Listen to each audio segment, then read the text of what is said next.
This is a Gatoroid. A Gatoroid is one of the many species you can roleplay as in my upcoming Florida Man RPG. The pre-launch GoFundMe is still up. We're in the home stretch, folks. A couple of more weeks, we're going to be launching this Kickstarter. But if you want to get in on the ground floor, you can go to the GoFundMe pre-launch and donate to that. You do that, you'll get your name printed on a special thank you page in the book. Plus, you'll get access to the Discord, which will give you a chance to provide feedback or suggestions. I mean, look at that guy. Can't get much cooler than that. If you're watching this on TikTok or Instagram, the link is in my bio. Otherwise, it's in the description. Thank you to all who have contributed and will contribute. Let's make this thing happen. Hey, you know what this is?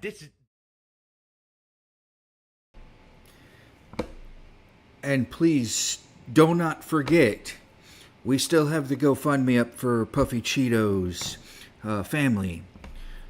So, with that being said,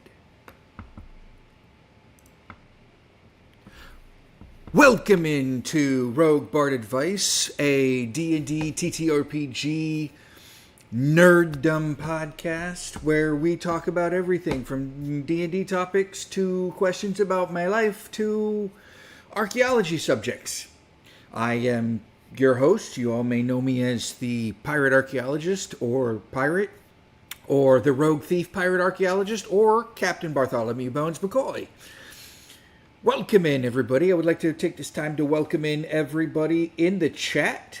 We have my wife, and yes, today is our anniversary, 17 years. Happy anniversary to the wife, pirate wench wife. Yokai, Kevin, Kirk, welcome in, Jim, welcome in. Happy Pirateversity, yeah? No, I'm not ABBA. Anyway. We have a lot to get through tonight. I do want to take this time ahead of time to congratulate, if he sees this, I mean, him and I talk all the time on text messages, the Bard himself, Yazik. I would like to congratulate Yazik and the Jacksonville Jaguars for knocking off the Kansas City Chiefs last weekend. That was insane.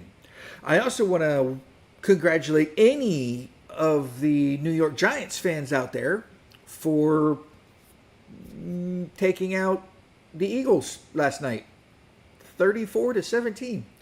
Yes, I'm taking time this evening to do things because I'm trying to wait for at least one of our two Canadians from up north to pop in, because tonight's all about gemstones or questions from a gemstone.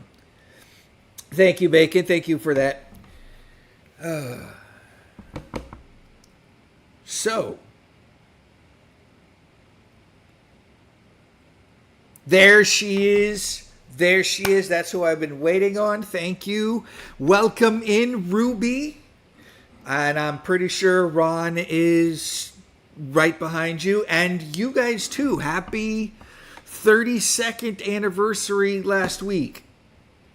So, happy, joy. A wild gemstone just appeared, Kevin. Just when you talk about them, they show up. Perfect. With that being said, Ruby, your question is up first.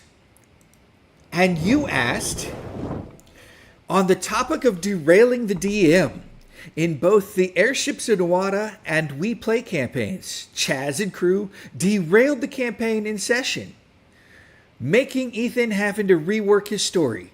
How often does it happen? Well, that's how it happens. A Gatoroid. A Gatoroid is supposed to be intermission. Species. It's supposed to be live scene. That's how it gets. That's how we get derailed. It happens all the time, Ruby. I said it a couple weeks ago. The game D&D is driven by the player characters. The DM's only there to referee stuff. Yeah, the DM has a story that he wants to tell through the gameplay, but it's the characters, it's the players who drive that gameplay.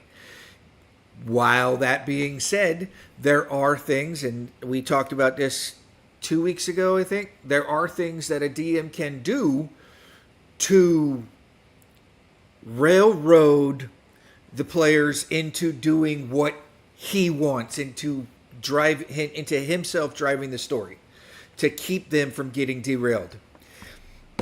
So, yeah, it happens all the time. As a matter of fact, it happens to go with your question here, and I'm sorry, the backstory.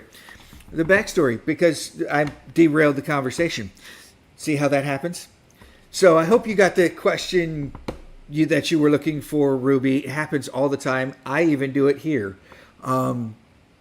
So we're going to talk about backstory and creating your character and why it matters and how it evolved over the time, because character backstories weren't the backstories that we know from 3.5, and they're definitely not the backstories that we know from 5e or 2024 rules.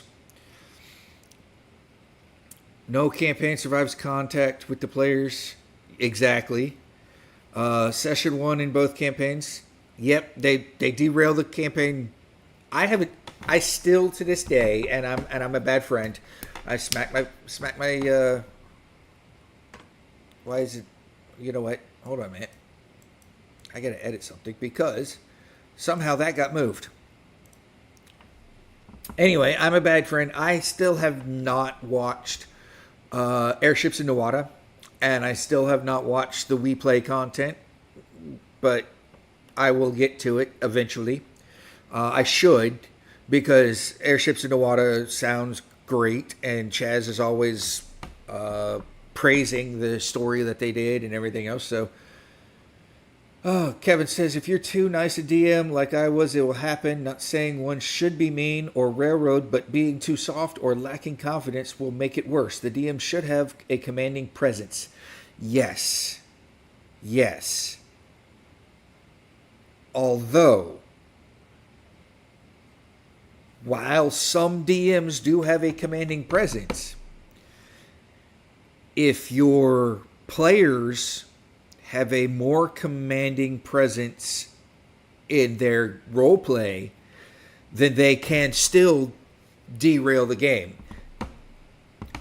For instance, campaign 1 of Critical Role,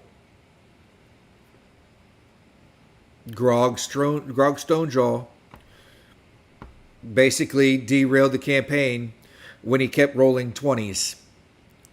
And Matt Mercer had no control over it.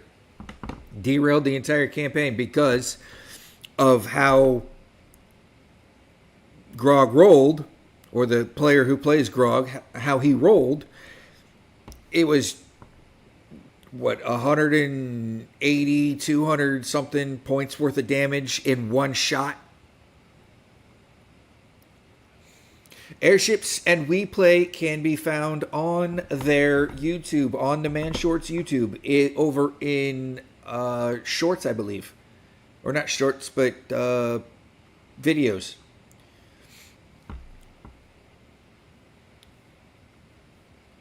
It was, yeah, well, Chaz has that capability and ability to do that, Ruby. So, but on to the backstories. Character backstories have evolved from referee-run narratives in OD&D to tightly integrated mechanical options in the 2024 rules, shifting between purely descriptive hooks, optional proficiencies, point-driven backgrounds, and most recently, backgrounds that provide mechanical benefits designed to link origin, class, and early gear. This is where we get sometimes, like, I would play a campaign and I would have my characters or my player characters choose one item, magical item, or maybe it's something, a family heirloom that they don't know is a legendary item, but they will always have that item with them, and that's background driven kind of thing. They get to choose it, but then they have to create a backstory in which how they got it and where they got it from, stuff like that. All right. Good night. Have fun. Sleep tight. Bye, pirate wife. Yep. Bye, pirate wife. I knew she wasn't going to stay in there long because the little one is teething really bad, and so yeah. But OD&D early play backstories in OD&D were informal and optional. They were generated by players who improvised by the referee. Or improvised by the referee. Little to no mechanical value was added, and most of the history only used as a role-playing flavor or plot hooks.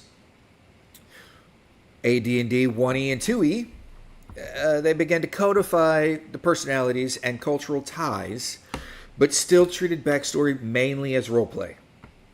2E added non-weapon proficiencies and regional campaign lore. For example, detailed pantheons and cultural backgrounds in Forgotten Rooms. This is where we started really getting into what we talked about last week, the deities and your alignment.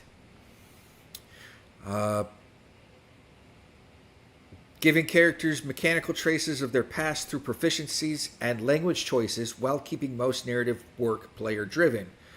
This is where we also got multiple languages that you can speak and understand how your family dealt with these. Like, you could be of draconic birth, or not draconic birth, but draconic blood, and therefore you can speak draconic, or you can understand written draconic, or you would be elvish bloodline and maybe have some dwarvish bloodline in there kind of thing, or halfling bloodline, or human bloodline, but everybody spoke common. So you could understand anybody because of common. If you wanted to have conversations with other characters, you could just tell the DM, you're speaking to this character in this language because they can understand it and speak it and nobody else does. And you can have secret conversations that are technically are supposed to be not heard by the rest of the group. If it is heard, they're told not to pay attention to it because they can't understand it and can't hear it, can't know what it is. So, but backstories grew in 3E and 3.5. They grew a character's customization with skills, feat, prerequisite class, or prestige class prerequisites, and that all meant that an origin could be mechanically relevant. Skills and class dips justified by training. Heritage explained the racial feats, like dark vision. You could be a drow and your family has dark vision. That's a racial trait. Or you could be of drow descent and be a half human, half drow, and still have although that would never happen because the drows hate humans, but you could still have the dark vision at 60 feet as a racial trait because you get that from your heritage line, your racial lines. Players began using their backstories to justify their mechanical choices, why a character has ranks in certain skills, like a paladin has ranks in, let's say, use rope, or has ranks in history, arcane, because that you had to choose a devotion to, well, not devotion, but concentration, like history of Faerun, history of spellcasting, whatever. Maybe a paladin has a few ranks in sneak or stealth. why a paladin wearing full plate armor would need ranks in stealth. Who knows? Maybe he's a reformed rogue who became a paladin. And therefore he has 3 ranks in rogue and 5 ranks in paladin. Who knows? But that made the narratives a practical build tool as roleplay flavor. 5e formalized the backgrounds as a semi-mechanical layer. Each background granted a fixed set of skill proficiencies, tool proficiencies, languages, and roleplay features, like the charlatan background or the what's some other Baldur's Gate platform, or not platforms, backgrounds. I only know the charlatan background because I only played the rogue. Or, okay, here, how about the Circle of Spores Druid, or the Circle of Life Druid, or the Circle of Death Druid? Those are backgrounds that evolved from all of this and became mechanical in base, where your character takes skills and traits from that, and those are their skills and traits that they use constantly. They can't deviate from those. With the 2024 rulebook, they recentered the backgrounds, making them clearer and bridging the gaps between a character's origins, class, and starting kit. This is their starting equipment. Backgrounds now list multiple ability score options. They grant tool proficiency and starting equipment, and can include an origin feat that tangibly shapes the character from level 1. The new approach explicitly asks you to build backward from your character's present classic capabilities to the road that created them, tying your origin, class, and gear into one coherent narrative, a mechanical package, with guidance and community write-ups highlighting this tighter integration and increased importance of backgrounds and character creation. This is where it turns more role play and not just rolling the dice, kicking down the door, and fighting a monster and looting the dungeon.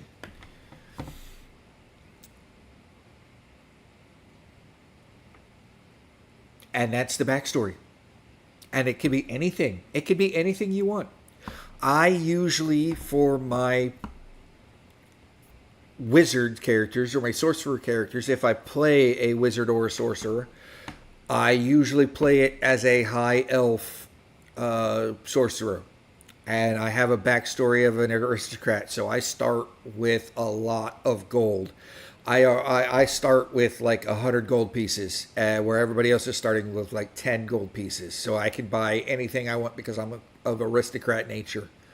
Yeah, I know it's a bit cheating, but I've never been called out on it. So, those are druid subclasses, not backgrounds. Okay. I thought with the druids, the subclasses and their backgrounds were the same, but I could be wrong. Like I said, I've only played the rogue in Baldur's Gate 3, so thank you for that, Kevin.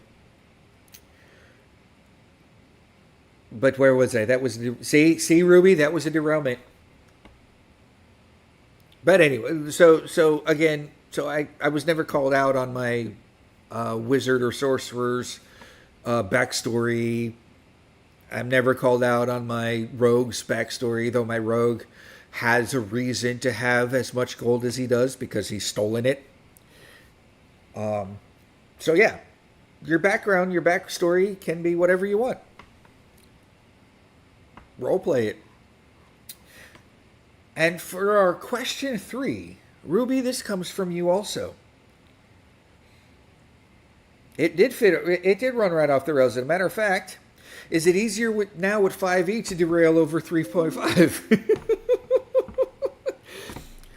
Probably. I don't know. I haven't played 5e yet, but if character creation and gameplay runs the same and you have the same players playing from 3e to 3.5 to 5e to the 2024 rules, absolutely.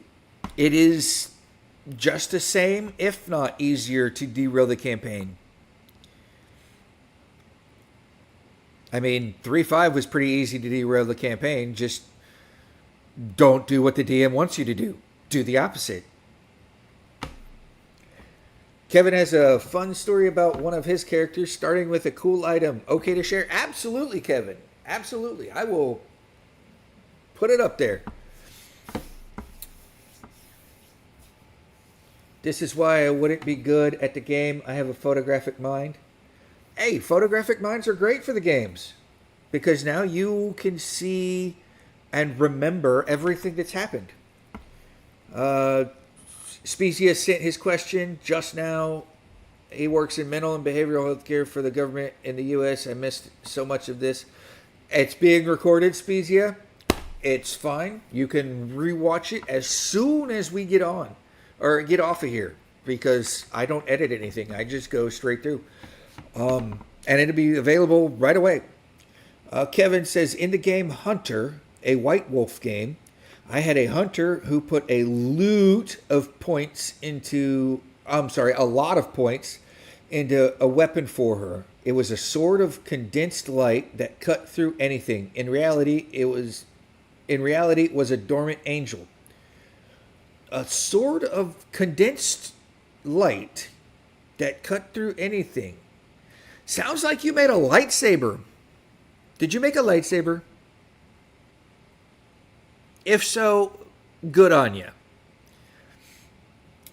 Ron says starting as a fighter or thief is cheap. Other classes require money for lessons and or memberships in a guild. Yes, that is true. That is absolute.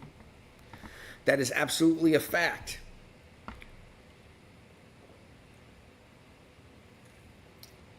And Spezia, we're happy you're here too. And just remember, even though you missed so much of this, you're a wizard, Spezia. This is what we always say. You're a wizard, Spezia. And wizards are never late. They are only arrive just when they mean to.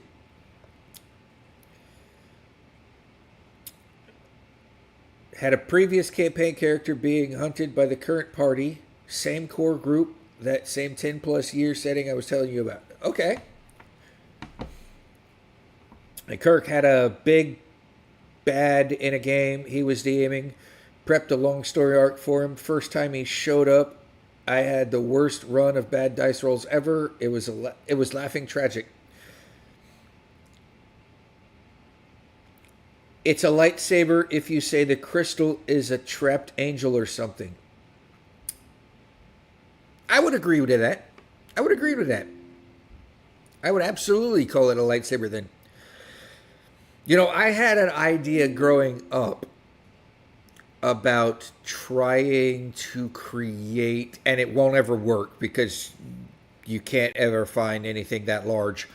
So it may work in game kind of thing, but creating a crystal sword, like a crystal 3-foot long sword, and having it light up like a lightsaber. It'd be heavy as hell, but I think it would be neat and cool. It's kind of like a glass sword in Oblivion or in Skyrim, making glass weaponry and armor and stuff like that.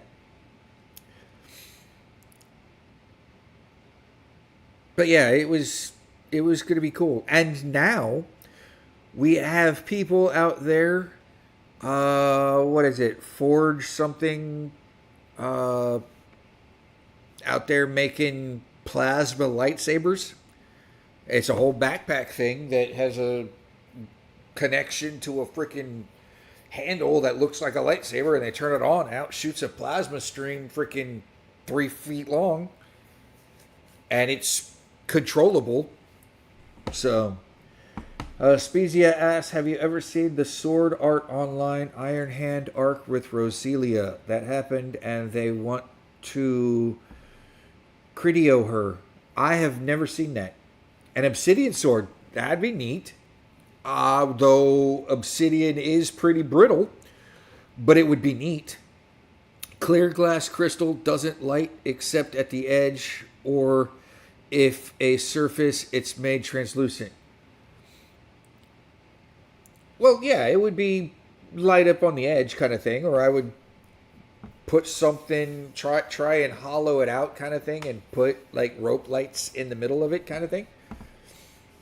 Kevin says it was actually way more powerful than just a lightsaber, and standard form looked like a crystal sword like you're describing, 3 edges instead of 2. So in real life it would only pierce. Okay, I see where you're going with that. I absolutely see where you're going with that. Because, and this is where we're going to get into some history and archaeology, people. World War II, bayonets were not flat blades. They were triangular. Or was that World War One? I think World War One they were triangular bayonet blades, and then after World War One, they were considered a war crime to use them. So, because the wounds that were created by them wouldn't heal, they wouldn't be able to close up. That's why you don't see triangular blades anymore, because they are against Geneva Conventions and everything else. So, but yeah, no, I can absolutely see the 3 edges instead of 2. Yeah, I can see that. I can absolutely see that.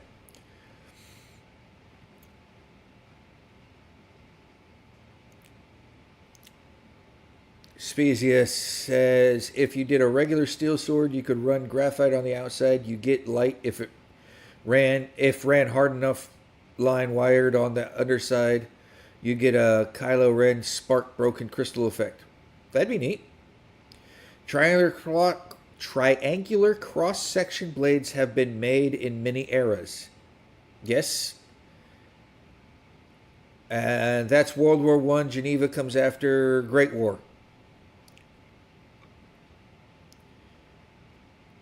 What was the... Was it the Treaty of Versailles that was signed after World War One, and then the Geneva Conventions were done after World War Two, or during World War Two, or something like that? I always thought that was a myth. I wonder if that's a real thing, the Geneva Convention thing. Yes, it is. And I had to follow the Geneva Convention for many years, because I was in the Army. Ruby says, in my Spellbound group auction, I won an owl made from gemstones and semi-precious. I then ordered some more from my fellow witch who lives off the grid in northern Ontario. Nice. That's absolutely nice. But see how easy it was to derail this conversation into story time? Which is fine, Kevin. We absolutely love it. You absolutely are fine with that. You meant the triangular blade rule. Yes, that it is actually a rule. That's why no military forces in the world can create triangular weapons. Let's see here. Triangular...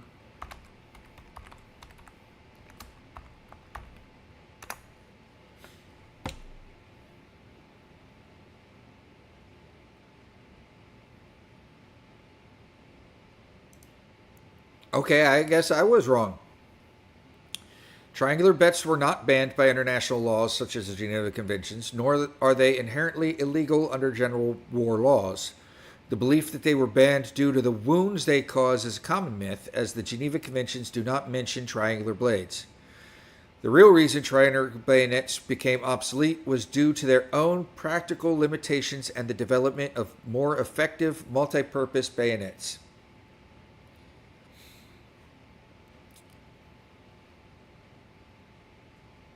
So I guess they just became obsolete because with a triangular bayonet, you can't use it as a chopping knife. Triangular or star wounds are much harder to stitch, though. I would agree.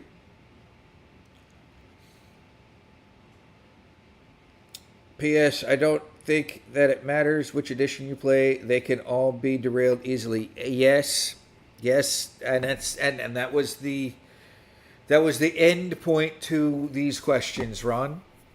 So, yeah, they can easily conversations and the games can absolutely derail themselves and be derailed by the player characters. Triangular cross section makes the blade stiffer for piercing. Flat blades flex. Triangular, nope, we said that one already. Cell Sword Arts has a video about blade cross sections. Okay. If you want to post that link to that up in the Discord, Ron, that'd be great. People can go look at it. I think the party and DM matter more for potential derailment than the edition or story itself. Absolutely. If you get a group of people who are good players, who know how to role play, who know how to drive the story, who aren't, and I'm going to say this, and I don't mean any disrespect to the newbies, but who are noobs to the game, it can absolutely be derailed even before session 1. It can be derailed at session 0.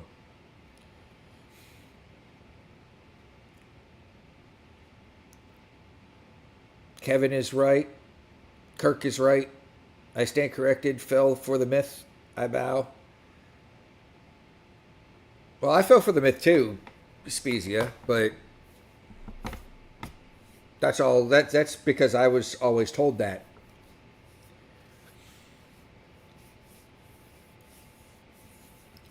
So, they had the triangular blades had a limited utility.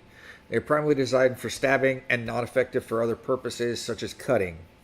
Developing with a modern bayonet that were more versatile, featuring sharpened edges that allowed them to function as effective combat knives in addition to their roles as bayonets. So you could take your bayonet knife and be a spec ops individual and be silent and deadly and come up behind somebody and yeah. The myth does make sense. It absolutely makes sense. But unfortunately, the myth is wrong. Hot take. Pike and short tech era of setting is the best for D&D.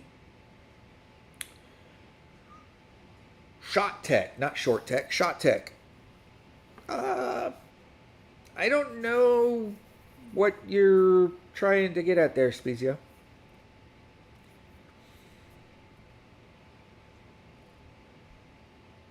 Technologia. Bacon's in the room. Everybody, all hail the Bacon. Welcome in, Bacon. We have just gotten started, even though we're a half hour into it. So, Napoleonic Wars. Maybe that's what Species is talking about. Or before the Napoleonic Wars, how about the Roman Wars? Oh, you've been here the whole time? I'm sorry. I just missed you. But yeah, the Romans had pikes. The Greeks had pikes. I mean, all pikes are just long spears, right? So any civilization that had long speared weapons could have had pikes. Flavor level increased. On pike and shot, this was the era that you still saw block of infantry with halberds and swords, but also early guns, a little earlier than Napoleon. Well, to be fair, they are a little earlier than Napoleonic Wars, but well, yeah, the Romans had shot, not pistols as we would think it is, but they had ballistas. They had catapults. And if you believe the Chinese had gunpowder 2,000 years before anybody else. And that's actually a fact. So, while gunpowder was a thing, and they could have made shot, they were mainly used for fireworks and rockets from the Chinese. Slings hurl bullets. Yep. And I think shot, when I hear shot, I think actually the pellets, not the actual gunpowder. So that's where I was going with that, Spezia. Tension and counterweight is not shot. I guess. The Chinese rarely used gunpowder in war. That's because they didn't. Either they didn't know what they could do with it, or they just didn't need to. But to Spezia's original, the pike and shot, the French had pikes and shot all the way up until, or still had pikes at least all the way up until, what was it, the French Revolution? Weren't they still using pikes in the French Revolution? And that's after the Napoleonic Wars. Right? Or is that before?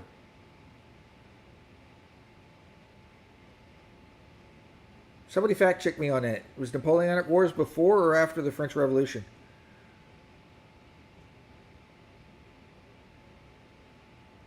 French Revolution was 1780 something.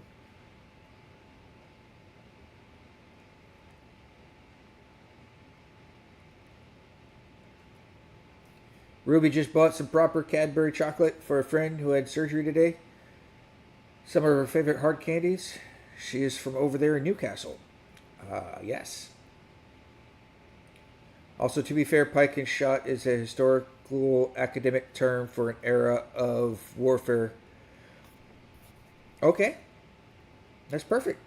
So there's a big difference. The rifling shot is often just a wall of lead. After better muskets and rifling came to be, we start seeing this term combined arms units.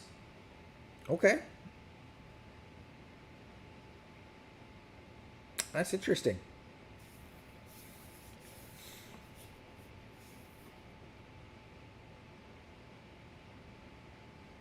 Well, we are moving on. We have what? We have 8 questions. Well, no, 7 questions tonight, and we're only on question 3. So let's move on. Let's move forward. And this question is from Ruby and Ron also.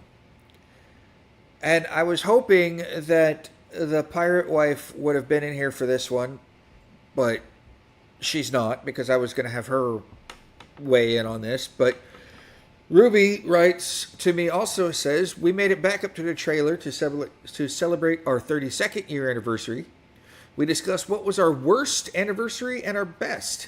So what are your worst and best? Well, Ruby, I don't know, honestly. Let's see. Our anniversary happens in October, and 9 times out of 10, when I'm home for our anniversary, because of Pirate Wife's medical condition, she's usually always sick on our anniversary. She usually starts getting sick 2 days before our anniversary and is usually sick on her anniversary. So me planning something to do is kind of a up in the air kind of thing. Because if I plan something and she gets sick and can't go, then the plans get all shot to heck. So, thank you, Ruby. French Revolution first, then Napoleonic Wars. Perfect. Thank you. I know those sound provincial, but why did the French seem so badass and warlike, and then during the world wars, not so much. Because I don't know. I mean, honestly, after the Napoleonic Wars and everything else, I think the French kind of toned down their military rhetoric because of Napoleon and how easy it was for Napoleon was to take control of the militaries after he crowned himself Emperor of France. And after he was exiled to Elba Island, where he eventually died. So that and the Germans during World War II and the Prussians during World War I were straight up military civilization, or not necessarily civilizations, but militaristic cultures. Absolutely, they were militaristic cultures. Now, here's a funny thing about that. For World War I hope you guys recognize that World War I was just a fight between cousins. I say that because either cousins or siblings, because the King of Germany, or the King of Prussia, the King of England, and the King of Russia were family. They had an argument and they decided to settle it on a battlefield. And whoever took the most land won the argument. Now, you're not going to find that in any history book. I mean, you might find that they were family in history books, but you will never find what they were fighting over.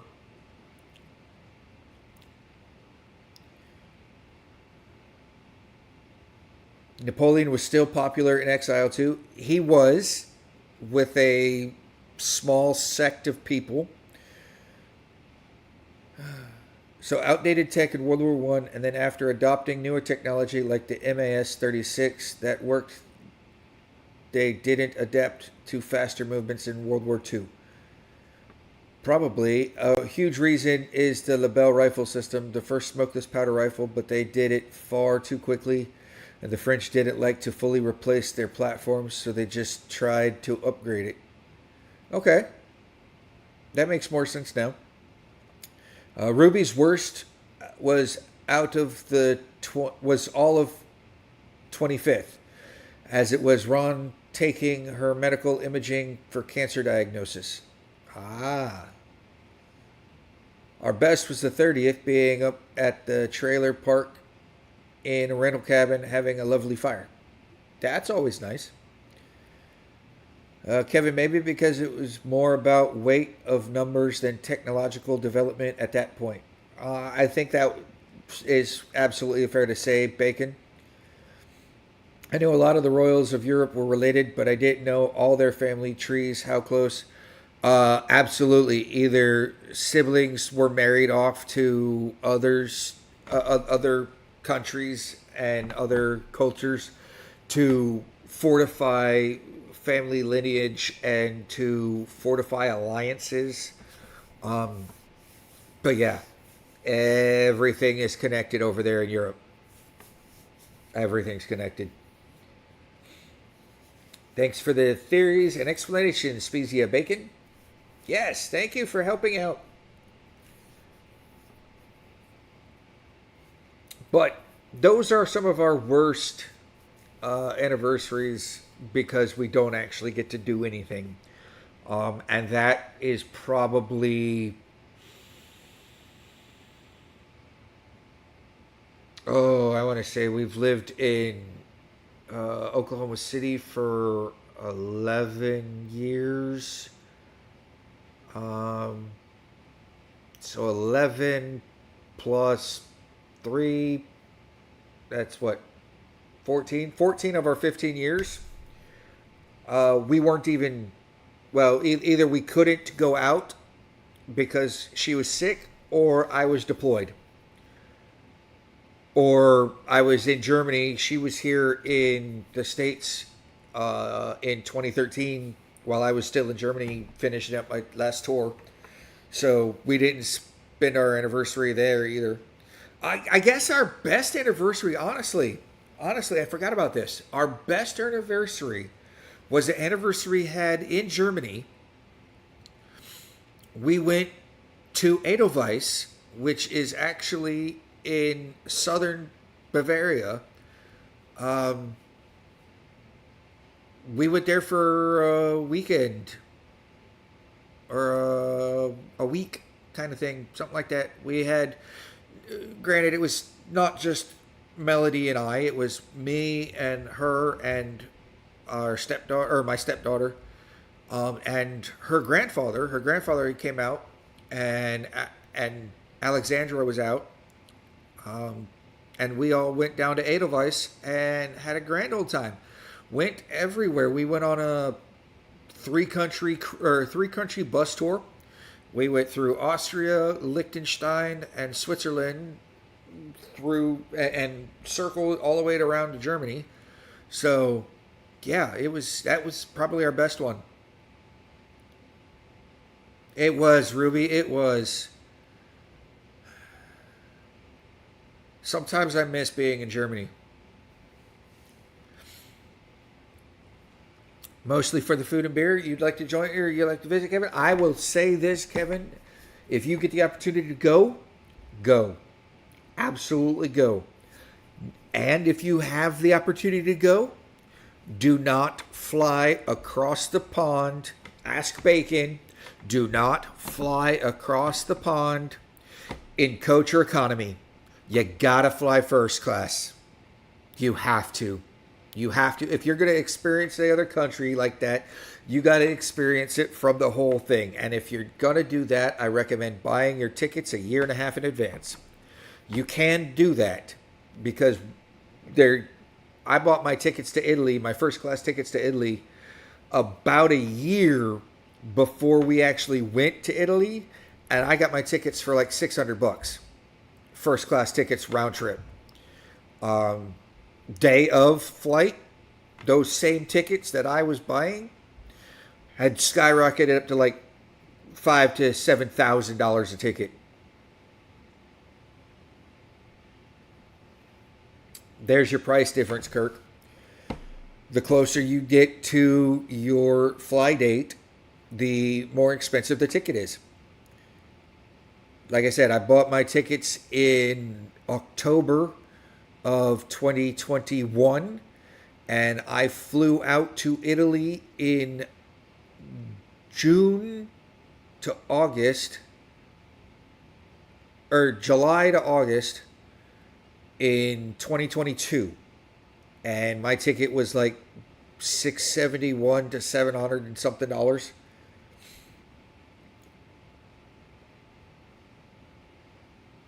House of Saxe-Coburg and Gotha. What is that for? Is that for the Royals of Europe related?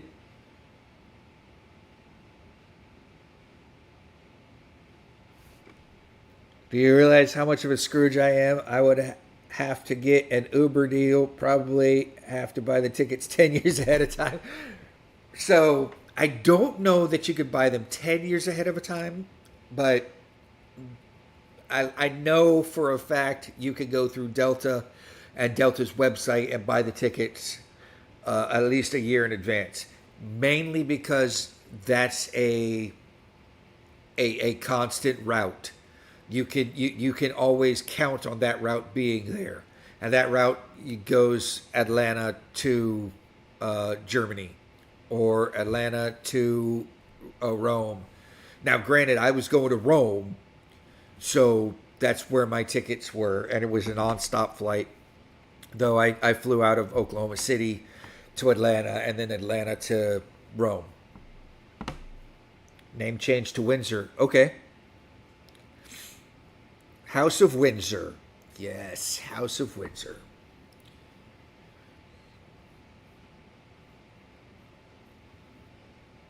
So I hope, Ruby, that was a good answer for you.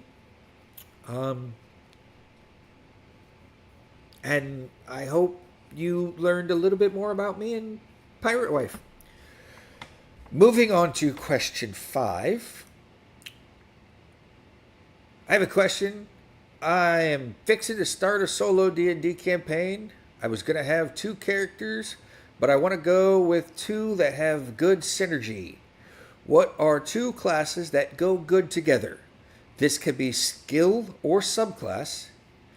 I'm thinking 1 for damage and 1 for support. Any help in this adventure will be much appreciated. Now, this comment came to us in the Discord, and it came to us by Crimson Honda. Though I don't know if Crimson Honda is in the chat tonight. So I told Crimson Honda in the chat that I would answer it on the chat or in the stream here tonight. But I did a bit of research on this question. A lot of research, actually.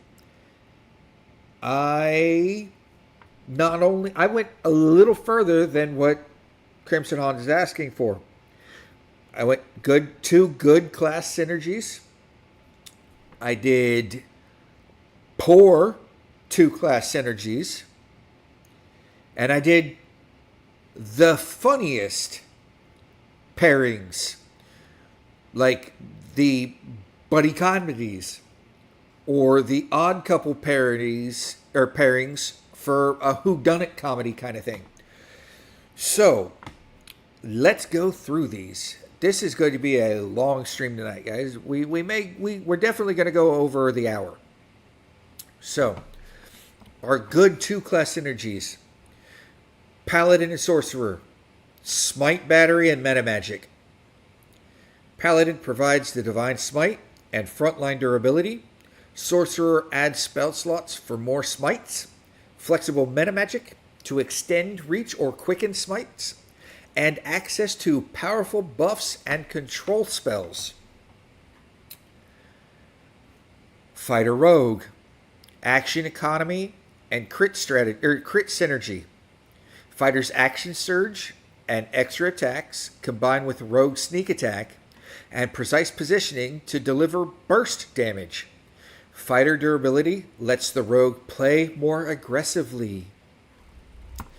Cleric Warlock, reliable casting and eldritch versatility. Cleric supplies healing, short rest utility, and concentration friendly buffs. Warlock brings reliable short rest spell slots. Eldritch Blast scaling and invocations that patch gaps. Improved utility or range threat. Now, yes, I understand. Clerics have to be a good. Warlocks have to be an evil. At least in 3.5. What did we say last week? 5e, they get rid of that for the most part. Everything's more fluid with 5e and 2024 rules. Was much discussed in the Discord too. Yes, it was, but I refrained from discussing it. Druid and Barbarian. Durable melee with battlefield control. The Barbarian's damage soak and rage let a frontliner hold the line, while Druid's wild shape or spells provide battlefield control, summons, and utility that keep encounters manageable. Then you've got the Bard Paladin. Thank you, Ron. Bard Paladin, support layered with offense. Or not offense, offense. Offense. A Bard's consistent social and skill support, inspiration, and utility spells amplify the Paladin's single target burst and tanking. The Bard also fills the gaps in range and crowd control. Ranger and Druid. Terrain mastery and sustained action. The Ranger's focused combat style and tracking, plus the Druid's area control, Summons and healing create excellent wilderness synergy and long duration encounters handling. The longer they fight in the woods, the better they are. Wizard Fighter.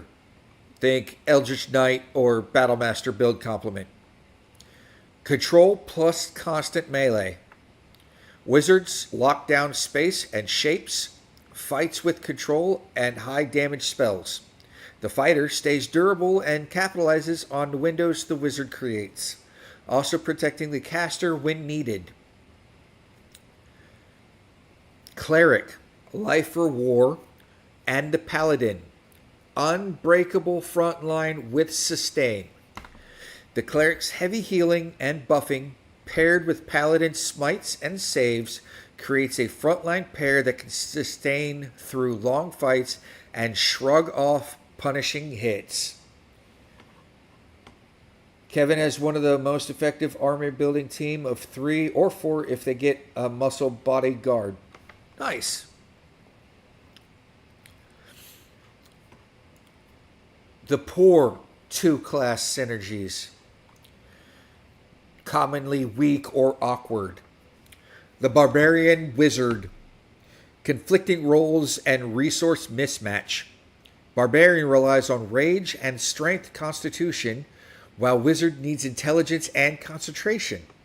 Rage prevents casting spells with somatic components and usually penalizes the Wizard's fragile HP and concentration needs. The Monk Heavy Armor Fighter, obviously. Why is this one poor? Because monks don't wear heavy armor. Stat and feature conflict. Monk depends on his dexterity and unarmored movement and unarmored defense. Heavy armor requires strength, and heavy armor fighter requires strength and heavy armor, negating the monk's core features and movement benefits. Rogue Sorcerer. Pure caster dip. Poor ability score overlap for impact. The rogue wants dexed and divine spell progression conflict with a druid's. I'm sorry. I was reading 2 different ones. Sorry, I got off track. Rogue wants dex and often short rest scaling via cunning actions. Sorcerer needs charisma and spells, but offer little that increases sneak attack scaling, or rogue's primary combat loop, leading to diluted effectiveness. The Paladin and Druid, wild shape focused, armor and spellcasting friction. Paladin's heavy armor and divine spell progression conflict with the Druid's resilience or reliance on wild shape and often wisdom casting. Multiclassing delays both capstones and can force awkward ability spreads. Then we've got the Warlock, the Hexblade Warlock specifically, and the Monk. Ability score and casting conflicts. Hexblades favor charisma and pact features that scale with the charisma. Monk needs dex and whiz and benefits from unarmored status. Hexblade features don't meaningfully enhance core monk mechanics. Really, does anything meaningfully enhance monk except for... Well, we didn't have a monk that was a good pairing with anybody. So does anything really effectively pair well with monk? I don't think so. Because of monk's specific needs. Then you have the cleric, knowledge or trickery cleric, and the barbarian. Fragile casting versus rage. Barbarian's rage, again, prevents casting cleric spells with somatic components, and both classes pull different primary stats, reducing potency on both fronts. Druid, a land-focused caster, versus with a paladin, which is smite-focused. Slow resource synergy. Druid's spell list and focus on law, duration effects, and wild shape don't supply the concentrated spell slots Paladin needs for reliable smite usage, creating poor slot synergy. And finally, for our poor, you have the Bard, College or Lore Social Caster, and Fighter, Pure Tank. They overlap without enhancement.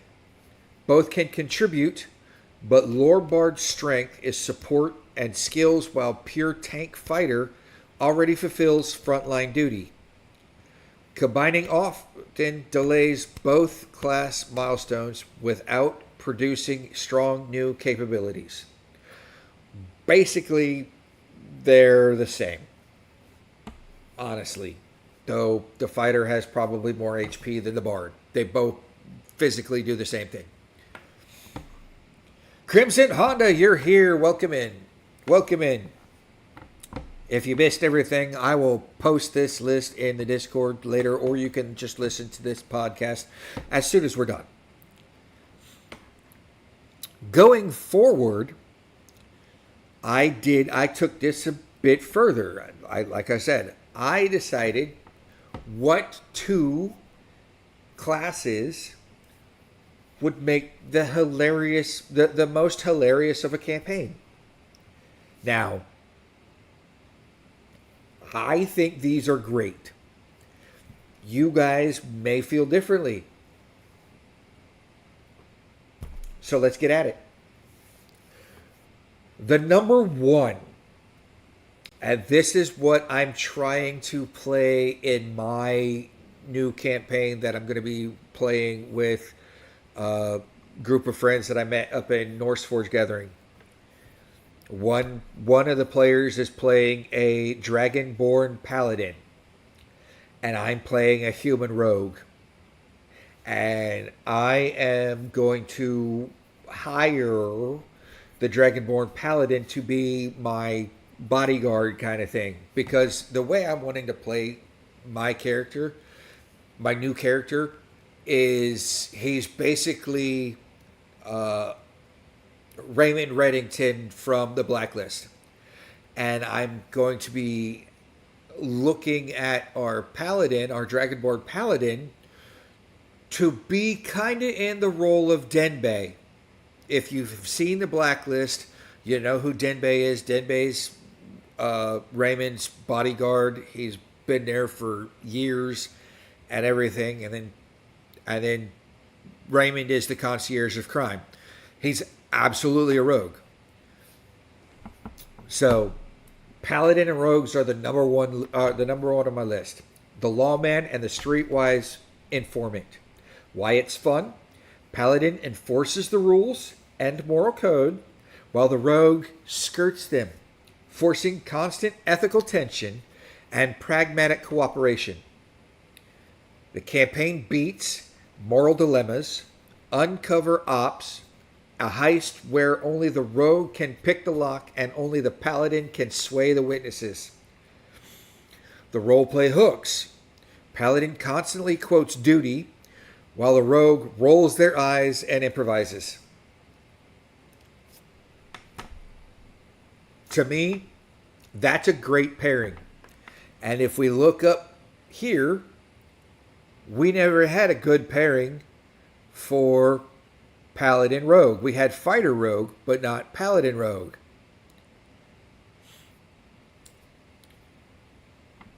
We had this one as a good two-class synergy, so it's also number 2 on our buddy cop pairings. Now this is 2 characters, not one character, combining classes. So, Cleric and Warlock, the Reluctant Exorcist, and the Cursed Consultant. I think this would be hilarious to play. Why it would be fun? The Cleric wants to purify and heal, while the Warlock brings forbidden knowledge and an uneasy advantage from a patron. The campaign beats supernatural mysteries, public backlash against the Warlock, and hidden patronal motives are revealed. The roleplay hooks. The cleric tries to save the warlock's soul. The warlock cynically uses eldritch tricks. Then we've got Bard Fighter, the charismatic detective, and the grizzled enforcer. Why it would be fun? Bard's social finesse opens doors bards cannot fight through. Fighters provide muscle and tactical grit. The campaign beats, interrogation-focused sessions, rooftop chases, and a public speech that turns the tide. Roleplay hooks. The bard improvises cover stories. Fighter quietly intimidates suspects. This kind of reminds me, though not fighter necessarily, but how about Bard Knight? And more specifically, the Bard Knight combination duo of Heath Ledger's character and Alan Tudyk, or not Alan Tudyk's, the guy who plays Jarvis and Vision in Infinity War and the Avengers and everything else. They're two characters from A Knight's Tale. Bard Knight. Wizard Ranger is our next one on the list. The rational investigator and the field savant. Why it would be fun? The wizard analyzes clues and crafts arcane traps while the ranger tracks, scouts, and reads terrain and people. The campaign beats wilderness noir, ancient ruins with magical locks, and a mystery spanning city and wilds. The roleplay hooks. The wizard's logical deductions clash with the ranger's gut instincts. I'm going to assume this one could be Gandalf and Strider or Aragorn, whatever you want to call him. Absolutely. It's kind of why they split up. You never saw Aragorn with Gandalf after they split up after the woods. Until Gandalf came down and with the Riders of Rohan and everything else. So, Druid Barbarian. The gentle naturalist and the hot-headed protector. Why it would be fun? The druid's empathy and knowledge of spirits contrast with the barbarian's blunt force and fierce loyalty. The campaign beats ecological crimes, corrupted fey courts, protecting sacred groves from industrial villains.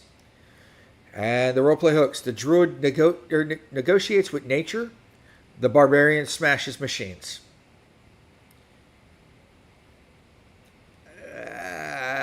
I'm going to say picture Captain Planet and Hulk.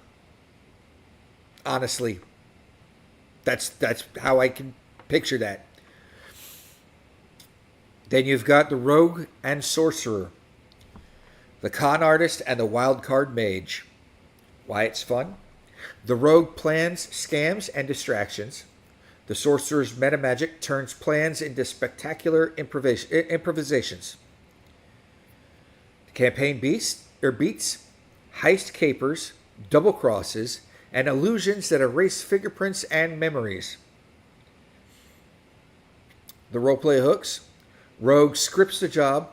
Sorcerer keeps slipping into spontaneous magic. I don't know. Ron, okay. Captain Planet, Captain Caveman. I like that too. I absolutely like that too. I can't think of one for the Rogue Sorcerer. Though maybe I was actually thinking when it plans scams and distractions and the sorcerer's metamagic turns plans into spectacular improvisations. I was thinking something maybe out of the DC universe.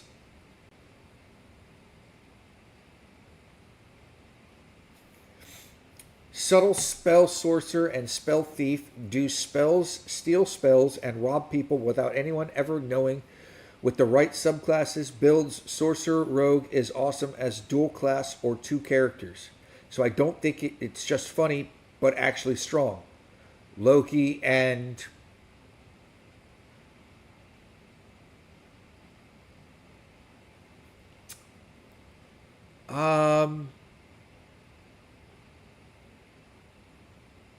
how about Loki and Loki and Joker?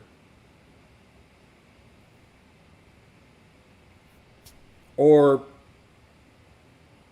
I mean, honestly, you might find it crazy, but Harley Quinn actually has a PhD in psychiatry, and she's a rogue. So Loki and Harley Quinn, I know they're in two different universes. I know they're from two different genres, but I can see that. Sorcerer Rogue, Batman, Tech Sorcerer, and Robin Acrobatic. Maybe. Though I would more put them into Paladin Fighter. And depending on which Robin you're using,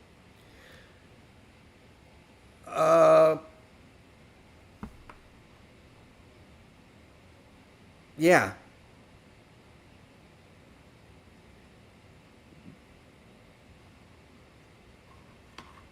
There have been Marvel DC crossovers. Yes, there have. Yes, there have. But yeah, Kirk, maybe that'll work. Batman has the rogue ninja levels for sure, but he also probably could fit as a monk. He's not wearing heavy armor. He's wearing a skin-tight bodysuit. He's got the dexterity. And if you pair him with the right Robin, or even pair Batman with Nightwing, who was Robin, who grew up into Nightwing, Nightwing uses some armor, or you can even pair him up with Jason Todd. Jason Todd uses armor when he's Red Hood. Or you could pair Batman up with Azrael. Azrael uses armor. So, Monk, Paladin. I like that. That's actually Batman, Catwoman? Nah, maybe. Isn't Batman really an artificer? Could be. Could be. But he also learned. He also went to Nanda Parbat and learned from the League of Shadows, who were Buddhist monks, basically. So he learned the art of being a monk and fighting unarmed combat. He's also Battle Master, and like Ron said, Artificer. Batman's like a level 60 character. No. Batman is a level 100 character all day long. He's the world's greatest detective. He's DC's richest person, second only, and I'm going to say this, and I'm probably wrong, but second only to Lex Luthor in scale of monetary richness. Though Batman, if you want to believe the Joker, and I'm talking Jack Nicholson's Joker, where does he get these wonderful toys? He's got the most toys. Green Arrow too. Well, Green Arrow may be Ranger. Green Arrow probably Ranger. And maybe Artificer Ranger.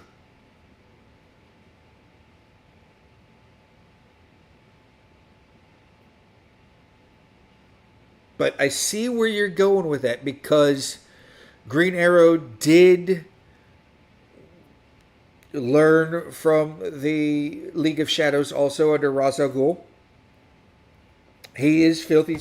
Yes, he is filthy rich and smart too.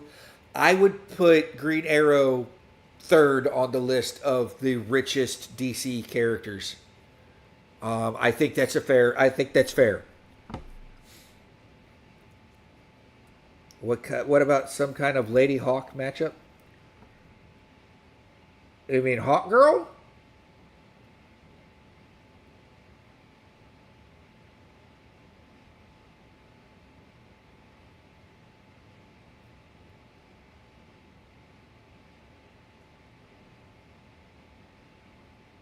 I mean, if you want to go Hawkgirl as a cleric and Diana as a sorcerer, I don't know Lady Hawk Crimson Honor. If it's from the 80s, I don't know her.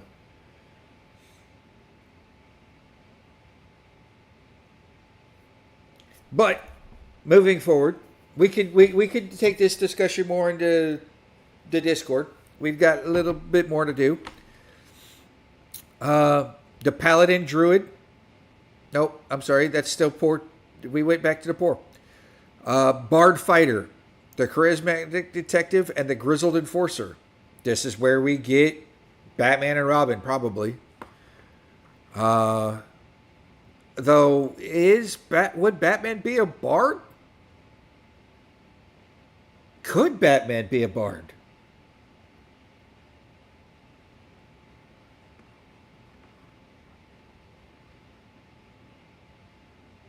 So, are we just not going to talk about the absolute universe? Good call, those villains became demons? Spezia, I'm not understanding that.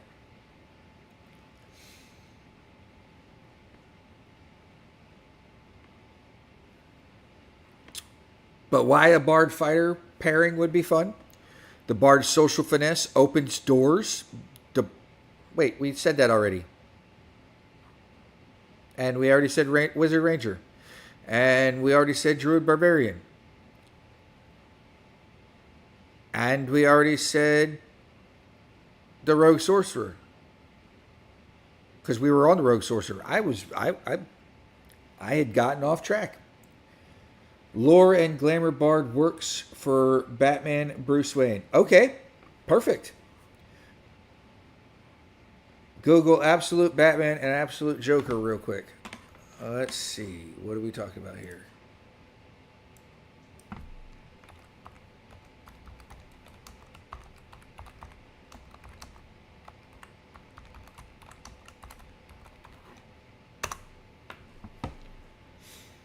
Absolute Batman and Absolute Joker are versions from the fan-created Absolute Universe of parallel DC Universe. In this universe, the roles are reversed. The Joker is a competent and powerful antagonist, while Batman is more brutal and ruthless vigilante. The absolute designation implies a more extreme, less traditional version of the characters. So it's a fan base something. And that's why I didn't know about it, Spezia. Sorry for not understanding. The Absolute Joker's role is a powerful, competent villain, potentially more influential and dangerous than the mainstream Joker. In some versions, he has been described as having a connection to a grotesque ritual that might grant him enhanced strength and lifespan, or as a global supervillain with vast wealth and resources. So basically, they took the Joker and made him Lex Luthor.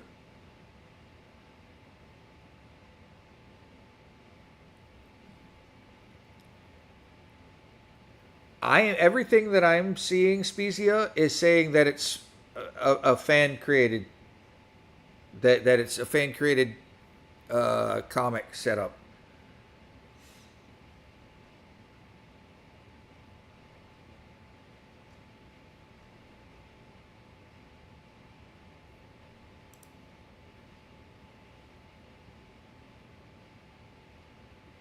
So I don't know where it would be canonized, unless it's Absolute Batman Volume 1 in December of 2024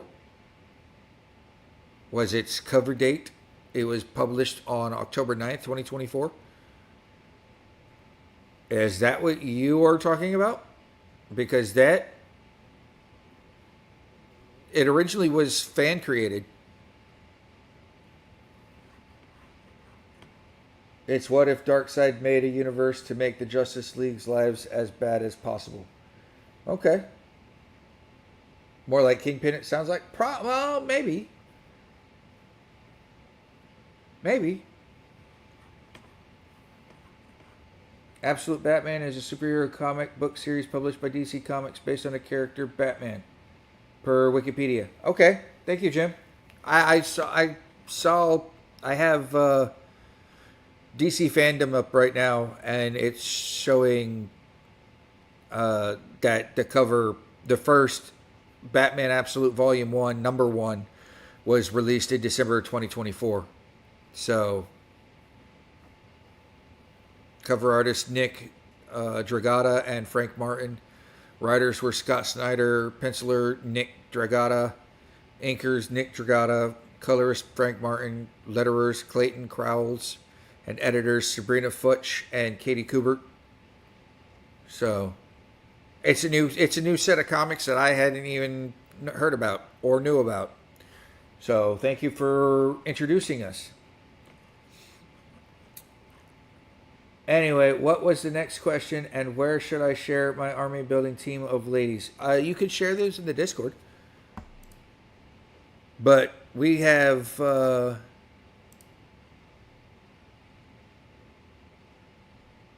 I'm just going to go through the odd couple pairings for the Whodunit comedy, and I'm not going to explain them.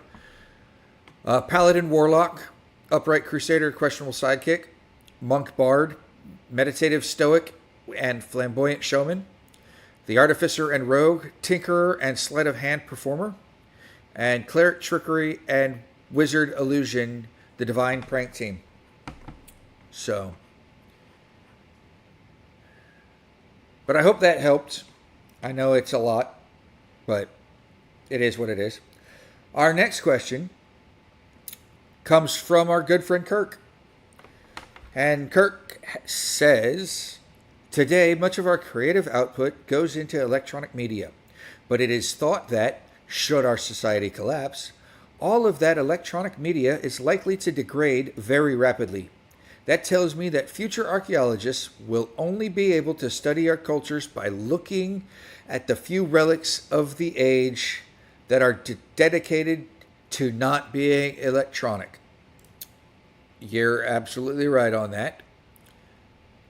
And to further your question, you said, with that in mind, what can participants in historic reenactments whose artistic talents go into purely non-electronic forms do to communicate our current culture to future archaeologists, lest they think that during our culture's latter days, we are all reverted to Renaissance level of technology? Well, Kirk, I don't know if this is much of an answer. Oh, excuse me. I don't know if this is much of an answer for you, but it's the answer I got. Future archaeologists finding only non-electronic relics will read our culture through materials that survive: stone, fired clay, metal, glass, durable organics, and stable paper.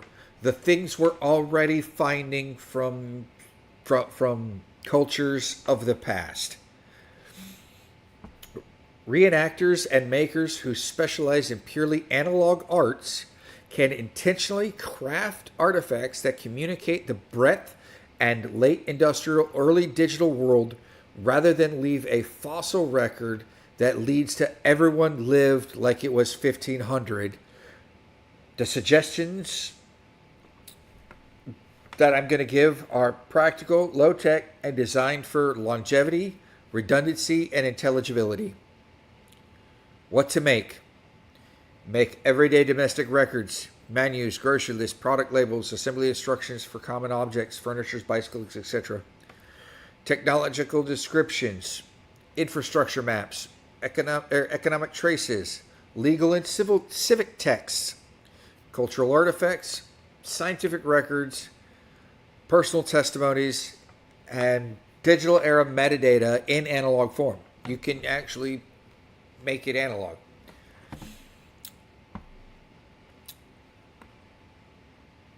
Make it intelligible. Plain language plus pictograms. Make it bilingual and cross-modal keys. Temporal anchoring. Give dates using astronomical events. So instead of putting it October 3rd, 2025, this happened. put it in astrological time, you can actually go back and see, using a telescope, you could actually see what the universe looked like 1,000 years ago.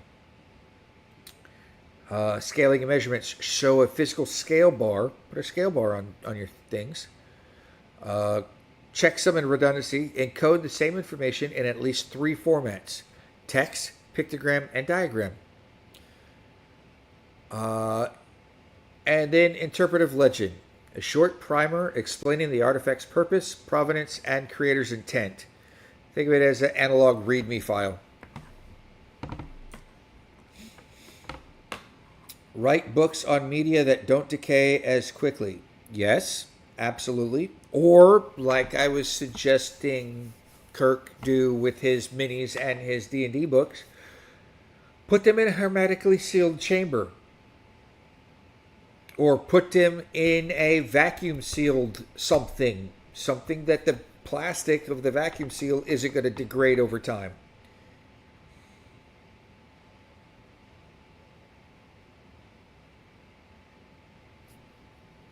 I mean, honestly, and you can put it on a flash drive and vacuum seal a flash drive. The data on the flash drive will still be there 1,000 years from now. I don't think electronic data degrades that much when it's on a solid state drive.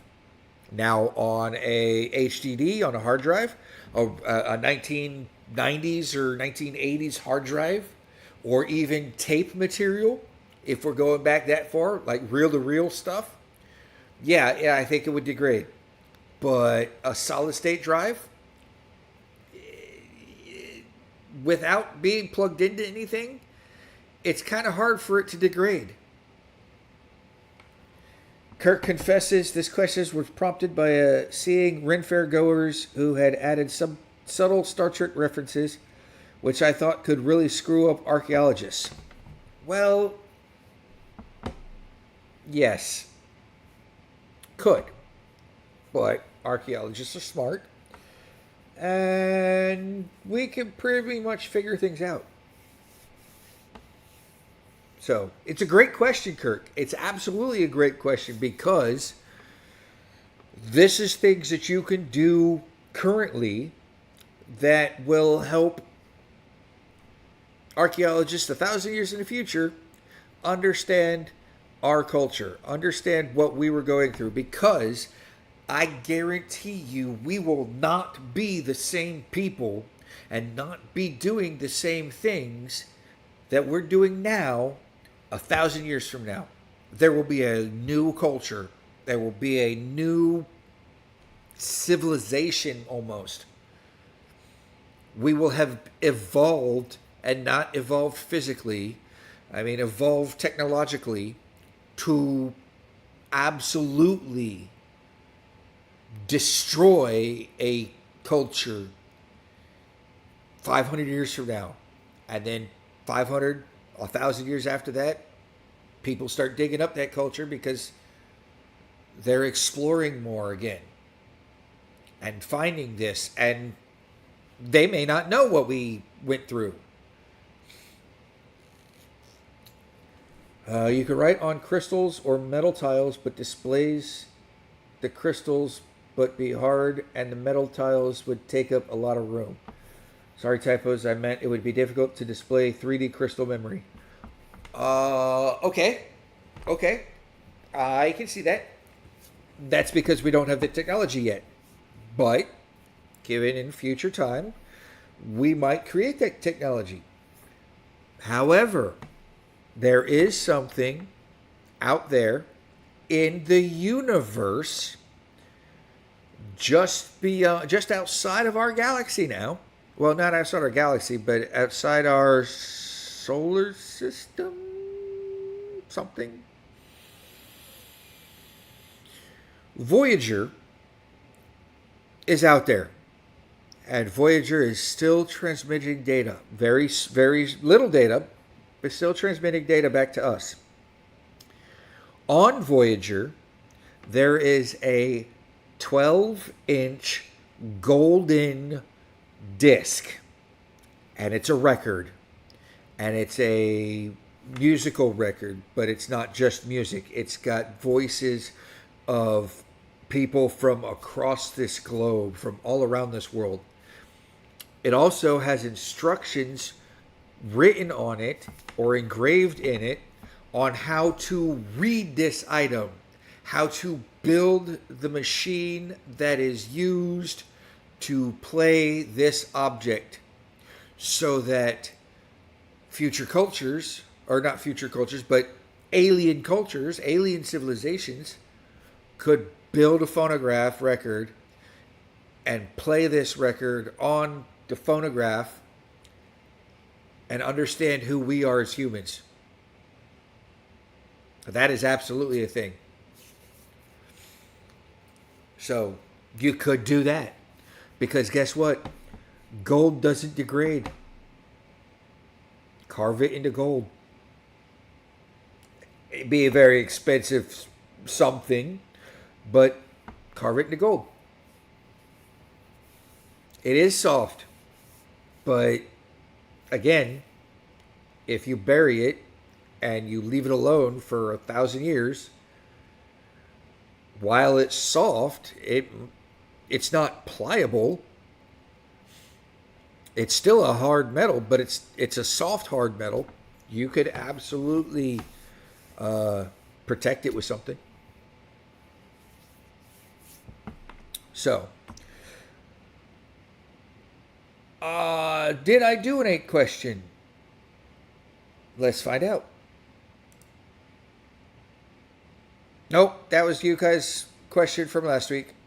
We did not have an 8th question, which means we are at this week's Deadly Dungeon.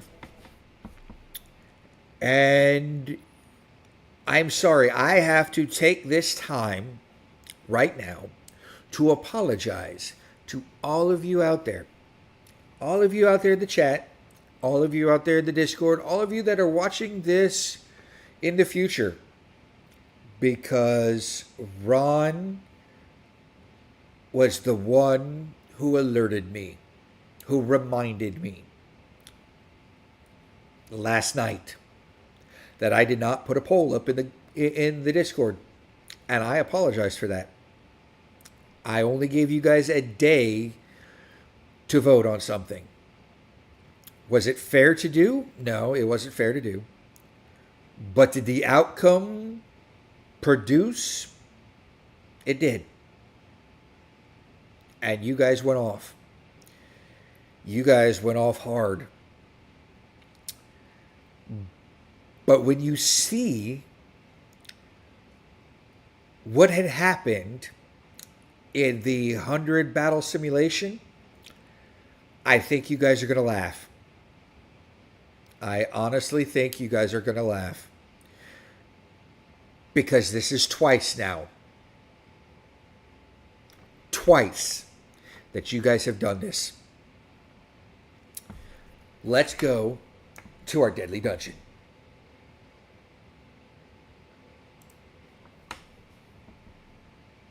We had the Thieves Guild versus Azathoth.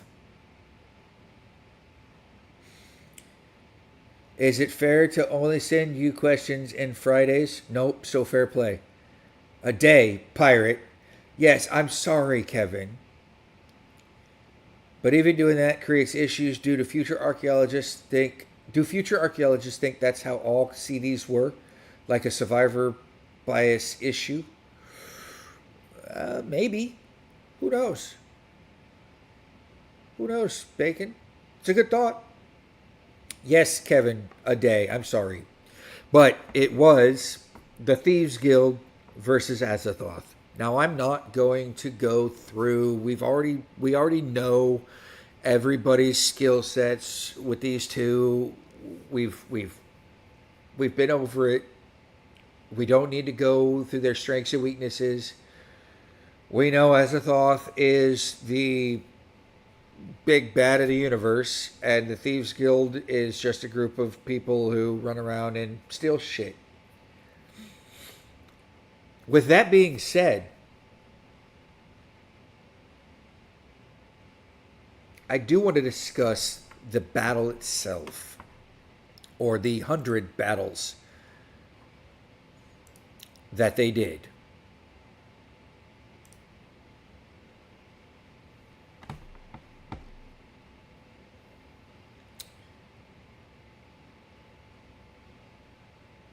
The Thieves Guild. I'm not gonna tell you the wins or the losses yet.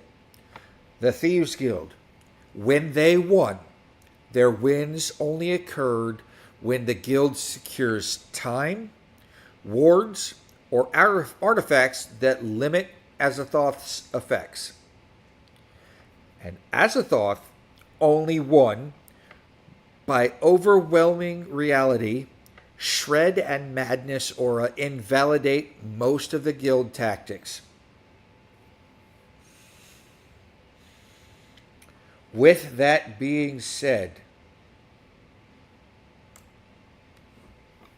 you guys voted overwhelmingly Thieves Guild 88% versus Azathoth 12%. It's actually Azathoth 13%, but 13 and 88 doesn't work. So it's 12%. The results of the simulation are reversed. The Thieves Guild only wins the simulation run 12% of the time, and Azathoth won it 88% of the time.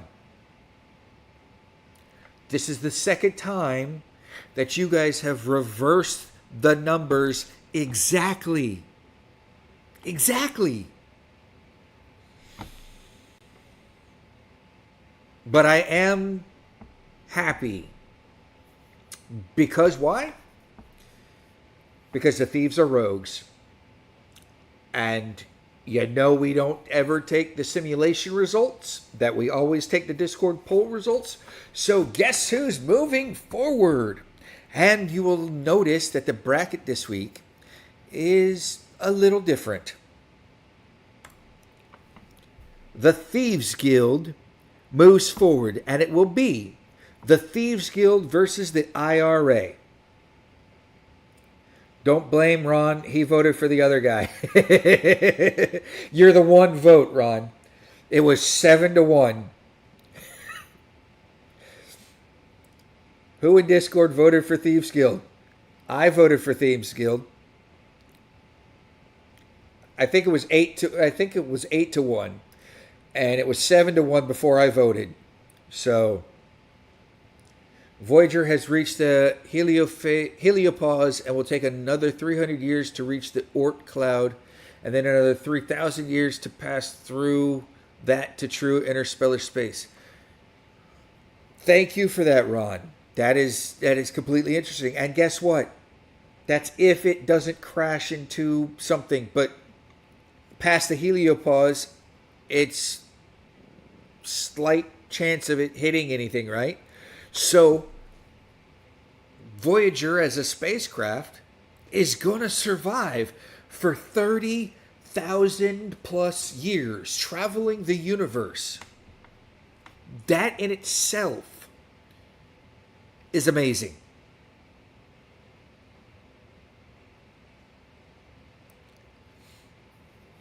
But back to our bracket.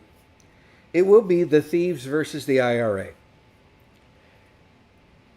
And taking what was suggested in the chat last week to determine how or who moves forward between Beethoven and Mozart, I made it Beethoven-Mozart concert, where they both move forward. I think that's the only fair thing to do for them. Just as I did for the Green Ranger and Bender, and called it the Green Bender. It's actually the Green Ranger Bender. It's actually the Green Ranger Benderzoid, or Benderzord, but for shortening purposes, it's the Green Bender. And that will be next week, because next week we have The Green Bender versus Ultron. You guys wanted it last, so it will be last. And I will make sure to not give you guys just a day in the Discord to vote on this. With that being said, we are at 11:40. We have gone 1 hour and 40 minutes. That is amazing. And we are now in chat, though I don't know how long we are going to be in chat. We do have to go through our good things of the week. And we do have to go through a little bit of sports. Particles and radiation are less concentrated, but less protection past the sun's magnetic field. Voyager will either outlive us or one of us will track it down and display it as a table in our living room. Look, I wholeheartedly believe that sometime in the future we're going to come across, we're going to build great spaceships. We're going to build great universe traversing and galaxy traversing spaceships. And we're going to have warp technology so we can get places faster than anything. We may not reach the speed of light, but we'll be close. And I wholeheartedly think that somewhere, sometime, someplace, somebody's going to find Voyager. And because it's dirty or something, whatnot, maybe it's stuck in a cosmic cloud of some sort, they're going to call it Verger. And it's going to be the plot line, I believe. Isn't that the plot line of Star Trek 1? Or is that Star Trek 5? Trailer park closes for the season. I need another month. Oh no, I'm sorry. Kevin's good thing of the week is actually that next Monday is a holiday, so I get a 3-day weekend. Yay! I get a 3-day weekend too, Kevin. First Trek movie. Thank you, Kirk. I thought it was, because 2 is Wrath of Khan, and 3 is The Search for Spock, and 4 is The Voyage Home, and 5 is Undiscovered Country, right? The 5 Undiscovered Country is where they take the guy who thinks he can speak to God and go into that cloud space, or that space cloud thing, and speaks to God, right? Good thing of the week, you paid off your mortgage. Holy crap. That is amazing. I am so happy for you, Ruby and Ron. Voyager blows away 3 Klingon warships in the opening sequence. You may ignore the rest of the movie.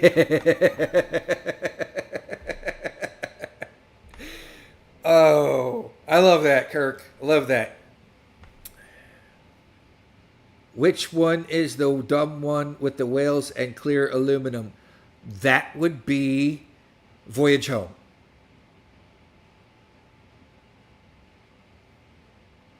Because they have gotten Spock. And gotten Spock back.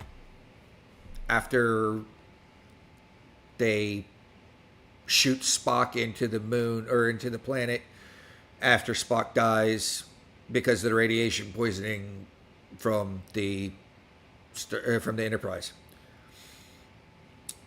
Ron just doesn't want to head back to the city. Well, I can see that. Ruby wins good things of the week. Yes, though Pirate Wife and I come in a close second. We have survived 17 years of each other's baloney. So that's a good thing.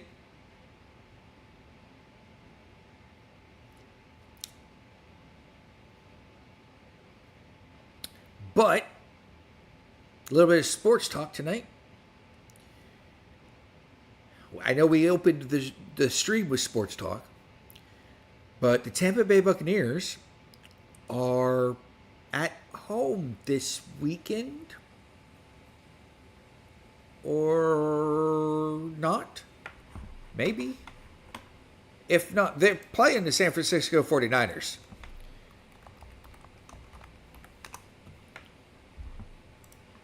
Let's see. We are at home this weekend. Next weekend, actually, not even next weekend. We got a long weekend. We got a long week. Because our next match is October 20th, that Monday. And we are close to, I'm going to say, we're close to Ruby and Ron when we play this game. We're just right across the lake in Detroit. But it's the Buccaneers versus the Lions on, not this Monday, next Monday, the 20th. Yes, making it through this world together is amazing and truly a show of your love. Thank you for that, Ruby. Like I said, so here's the thing. For our first 6 years of marriage, we were together 3 years. The other 3 years, I was deployed twice. And she had left Germany a year early. So I was still in Germany for a year. So our first 6 years of marriage, I only saw my wife 3 years. And then we've lived in the same house together for the last, we've lived in the same house together since 2014, because she got the house. We bought the house in 2013, and I didn't come out to the house until 2014.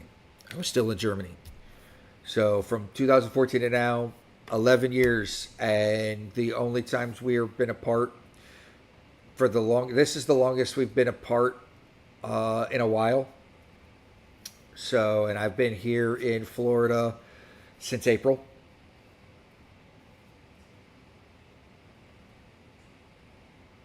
Yes, Kevin, it does, but it also lowers my stress and my heart rate, which is a thing that I need to do.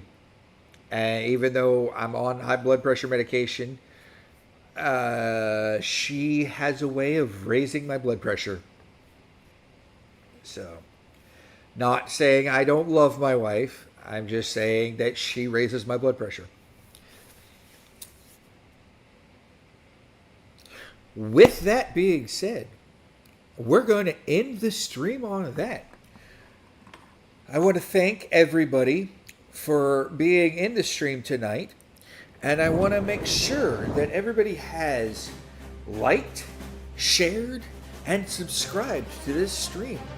And if you haven't, which everybody here has, but if you haven't already, please go to the links in the Discord or go to the description here and find our Discord channel and join us, where we have lots of fun.